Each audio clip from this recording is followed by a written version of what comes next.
5 fundamentals இல்லாம பிசினஸ்க்குள்ள நம்ம காலே எடுத்து வைக்க வேணாம். Number 1 vision.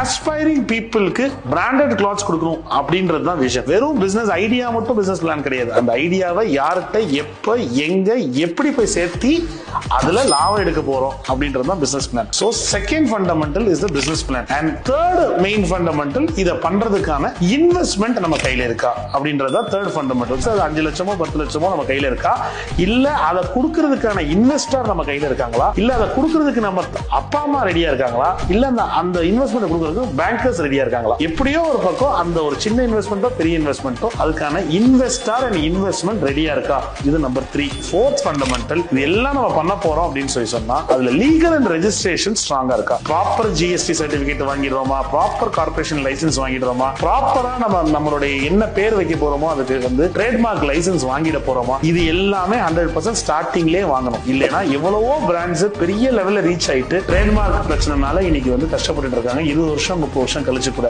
Fifth fundamental is, இதெல்லாம் பண்றதுக்கு டீம் இருக்கா. டீம்னா உடனே 100 பேர் இருக்கிறது டீம் கிடையாது. 2 பேர் இருந்தாலும் டீம் தான். அந்த 2 பேர் இருக்கோமா, ஒண்ணு நான் என் தம்பி, இல்ல நான் என் ஃப்ரெண்டு, இல்ல நானு இன்னொரு ஒரு ஸ்டாஃப், அந்த பண்ணக்கூடிய டீம் இருக்கும். அதாவது என்னுடைய ஸ்ட்ரென்த் என்ன எனக்கு தெரியும், என்கிட்ட இல்லாத ஸ்ட்ரென்த் இந்த பிசினஸ்க்கு தேவைப்படும், அதுக்கு ஒரு ஆள் உள்ள இருக்காங்களா அப்படின்ற அந்த டீம் ரெடியா இருக்கா அப்படின்றத நம்ம பார்க்கணும். இந்த பேசிக் 5 ஃபண்டமெண்டல் பிசினஸ் ஸ்டார்ட் பண்றதுக்கு உங்களுக்கு ஒரு டாக்குமெண்டா வேணும்னா கீழே கமெண்ட் பாக்ஸ்ல ஒரு தம்ஸ் அப் போடுங்க.